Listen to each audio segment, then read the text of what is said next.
Jadi dia pengen punya ilmu panca indera keenam. Akhirnya dia ngeliat di YouTube. Kan berarti nggak ada pembimbingnya, nggak ada gurunya. Dia di situ dia emaknya nggak boleh nyetel TV, haram. Emaknya nggak menjual radio, haram. Emaknya nggak boleh pakai mesin air, haram. Jadi pokoknya alami limbah segala macam gitu. Lama-lama akhirnya itu bocah sedeng, daglong, gitu, ngerawak lah begitu. Iya, saya bukan orang pintar ya, bukan ini saya diajak ke sana. Pak RT, kita ke sana ngeliat ponakan saya begini-begini, oh begini-begini, apa sih penyakitnya gitu. Akhirnya saya ke sana. Begitu saya lihat, saya lihat, tolong guru tinggi, no, begini, tinggi, umur baru 22 tahun, gitu. Saya bilang sama ibunya, ini udah lama begini, ada 2 bulan Pak RT, gini, gitu. Dia ngambil mau punya ilmu panca indera keenam, tapi mainnya bener Pak, begitu begini, belum mampu. Dia umur 56, 57 baru mampu, karena ilmu kesembarangan ini Bu, karena melihat yang goib-goib, gitu. Nah bacaannya apa, gitu, nggak tahu begini, belum mampu, gitu. Akhirnya gimana cara ngomong? Malaman saya mandiin ngebul, kayak orang ngerokok gitu tuh, ngebul, baru sadar, sadar, istighfar banget. Yang lagi-lagi nanti saya bilang ya, bukan saya sok pintar atau bukan saya takabur ya. Kalau umur kamu udah 55 datang ke rumah saya, bisa ajarin. Tapi risikonya banyak risikonya, gitu. Makanya orang ada satu amalan untuk melihat barang-barang goib, ada amalan saya kasih. Mampu nggak? Kalau nggak mampu jangan. Gitu. Sebab nanti ngelindih. Kalau memang belum kuat. Bacanya gampang banget. Sholat 101. Selama 3 bulan. Ente ngeliat dikit-dikit. Tek. Tapi risikonya gede. Risikonya apa gila? Risikonya gede. Gila.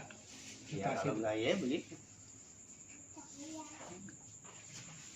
Jadi ada. Kalau saya ya mohon maaf ya, bukan saya sok sakti. Saya ngeliat orang bukan mukanya, hatinya saya lihat. Gitu. Kalau saya bilang begini ya, banyak yang ustaz pada kesini. Saya bilang, Bu Ustazah mohon maaf, kalau saya ngomong gitu Bu Ustazah marah enggak? Kalau saya bilang tentang diri Ibu Ustazah, enggak Pak RT. Saya bilang badan ibu masih serigala, badan ibu masih monyet beruk, tolong mandi. Oh iya benar, ibu punya masalah begini-gini, jadi itu. Iya. Makanya Ustaz saya mandiin, bukan dari saya bukan. Artinya kalau saya kan mandiinnya cuma mandi sendiri, coba saya kasih amalan, dia mandi sendiri pakai air kelapa hijau.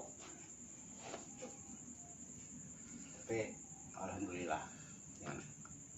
Makanya kita nih di zaman sekarang ini artinya ada 2 pilihan, emosi dan sabar. Makanya saya bilang dari Bang Hasan, kalau kemana-mana itu emosi taruh di pojokan rumah, yang dibawa Bang Sabar, tenang. Kalau Bang Sabarnya ditaruh, emosi dibawa, itu kacau. Gitu. Jadi kita mandi mulu jadinya.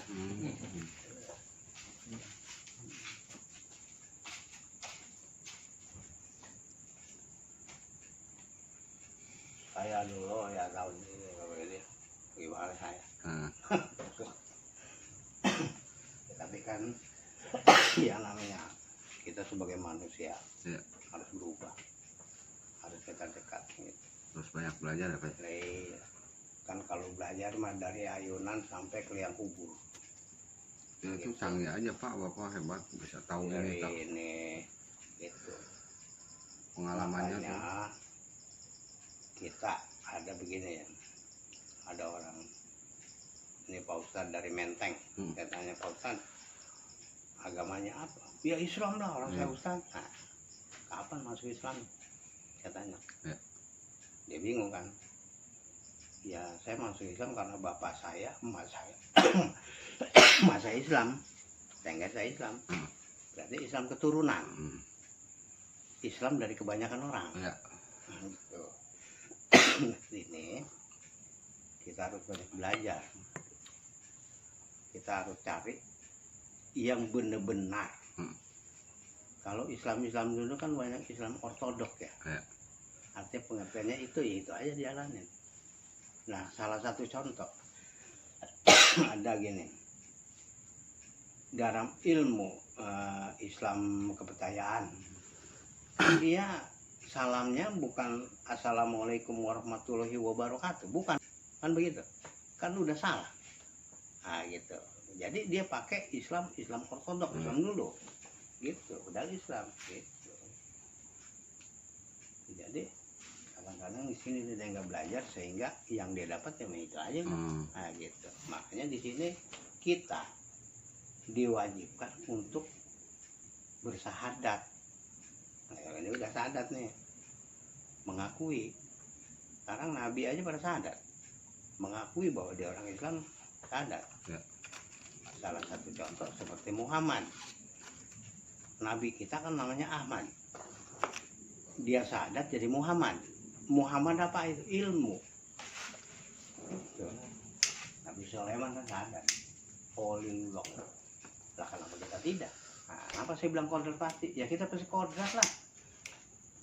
Pasti mati. Pasti dapat rezeki. Pasti segala-galanya udah kodrat. Kita sahadat. Barulah kita ada catatannya di sono Padang Masar. Itu bahwa si Parahma ini udah ada namanya. Kalau kita ini mohon maaf ya, ini pendapat saya. Ya. Kalau dibuka kemana-mana nanti ya saya dicebat sama orang, saya nggak bisa jawabnya. Gitu. Karena pendapat saya sendiri, karena pengakuan. Umpamanya kita kerja di salah satu perusahaan, seragam dikasih, pengenal dikasih, tapi belum didaftarin di kantor. Begitu tanggal 30 kita minta gaji, dikasih nggak? Enggak. Nah itu, daftarkan diri kita kepada Allah, buku besar.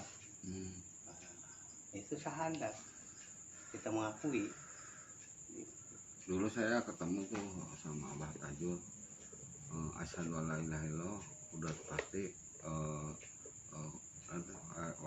asyhadu alla ilaha illallah, nama saya sama bin langsung udah pasti waliullah katanya, gitu kan. Cuman dilurusin sama Abah Ahmad, asyhadu alla ilaha illallah, gitu kan, Muhammad udah pasti Rasulullah katanya. Gitu. Jadi kita sebut nama kita. Salah satu contoh gini.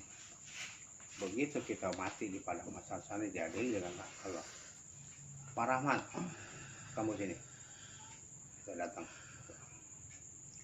Apa agamamu? Islam. Sadat. Gitu kan. Sadat. Asyhadu alla ilaha illallah wa asyhadu anna Muhammad Rasulullah. Gitu. Kita udah bersandar. Diterimalah kita di buku.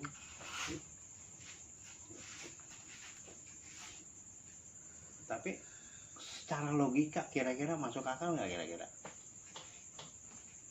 Kalau itu kan bicaranya mungkin hakikatnya. Nah itu masuk karena pengakuan. Pengakuan dong. Iya, pengakuan. Jadi kita jangan disebut Islam keturunan, jangan disebut Islam ikut-ikutan. Gitu. Tapi kan kalau ragam ya Pak ya, jangankan kemarin ya Pak. Sahadat itu banyak Iya. ragamnya.